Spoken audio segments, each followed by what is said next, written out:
GOP Memo points to FBI using exact enemies list-style surveillance FISA was supposed to prevent. The memo released Friday by House Intelligence Committee Chairman Devin Nunes, Republican California, is remarkably short and uncluttered, and more people should be reading it than talking about it. Since that doesn't often happen in Washington, here are the basics.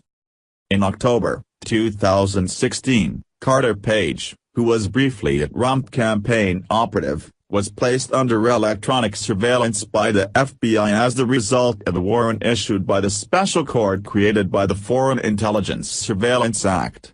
The Nunes memo does not quote the warrant, but it does indicate that the surveillance hoped to obtain derogatory information on Donald Trump's ties to Russia.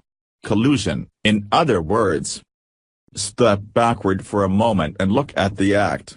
FISA actually dates to 1978, and emerged from the controversies over President Nixon's freewheeling use of federal agencies to spy on political opponents. FISA limited the objects of such surveillance to any agent of a foreign government engaged in international terrorism or the international proliferation of weapons of mass destruction. It also permits surveillance of U.S. citizens suspected of acting for or on behalf of foreign governments. But in that case, a warrant from a special FISA court is required, along with the sign-off by the FBI director and the Attorney General. Now, let's understand the target, who was Carter Page. He is a 1993 U.S. Naval Academy graduate who served in the Navy for 5 years. Much of it in intelligence-gathering activities, afterward went to work for Merrill Lynch, and eventually set up his own small-scale energy consulting firm with ties to the Russian natural gas developer, Gazprom. In March 2016, then-candidate Donald Trump named Page to his 5-member foreign policy advisor team. This lasted only until September. Page made no secret of his enthusiasm for the Russian annexation of Crimea and Russia's Ukraine policy, and this eventually prompted a letter in August from the Senate's Democratic Minority Leader, Harry Reid, asking for an investigation of Page as an example of the methods Russia is using to influence the Trump campaign. A month later, Page was gone. A month after that, the FBI sought the FISA warrant. That prompts a second question: why Carter Page? Page was so low-level a player, and so far from having any involvement with international terrorism or weapons of mass destruction that only something unusually frightening about him would seem to justify a FISA warrant.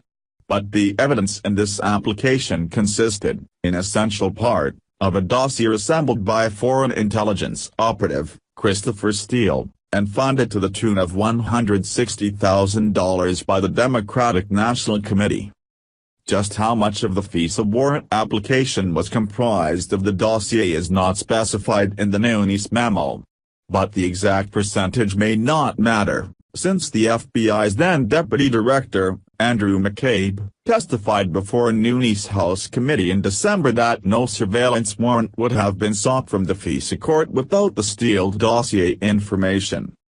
This does not make the FBI or the top officials of the Justice Department look particularly good.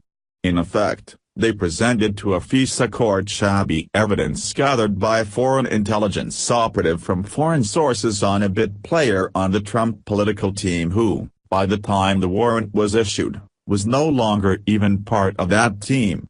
This smacks of precisely the Nixon-style enemies list surveillance which FISA was supposed to prevent. Ironically, the dossier that was used to obtain the surveillance warrant on Page had more Russian collusion fingerprints on it than Page himself did. What's more damaging, however, is Nunes' assertion that a variety of DOJ officials, indiscreet enough to reveal their animus for Donald Trump, knew quite well that the dossier was hard political gossip when they made the application. Let's be clear, there are some conclusions the Nunes memo does not justify. It does not automatically derail the Mueller investigation, although it throws a birds-of-a-feather shadow over it. It does not relieve the Trump campaign and administration from the embarrassment of having made a number of unwise hires. And it does not point any fingers directly at Hillary Clinton and her campaign. The DNC's hiring of foreign intelligence operatives to perform opposition research raises questions that involve federal election laws, but that is not what is at stake here. What the Nunes memo does indicate is a spirit of politicization within the Justice Department, starting in the waning months of the Obama administration, which falls to levels not seen since Watergate. Just as in Watergate, the actual details of the page warrant turn out to be banal, a small-time burglary, a low-level political operative. They were both the equivalent of using a 2x4 to swat a fly. The real danger is that the 2x4 could be used with so little hesitation. Which means that it could be used on you and me. That's worth worrying about.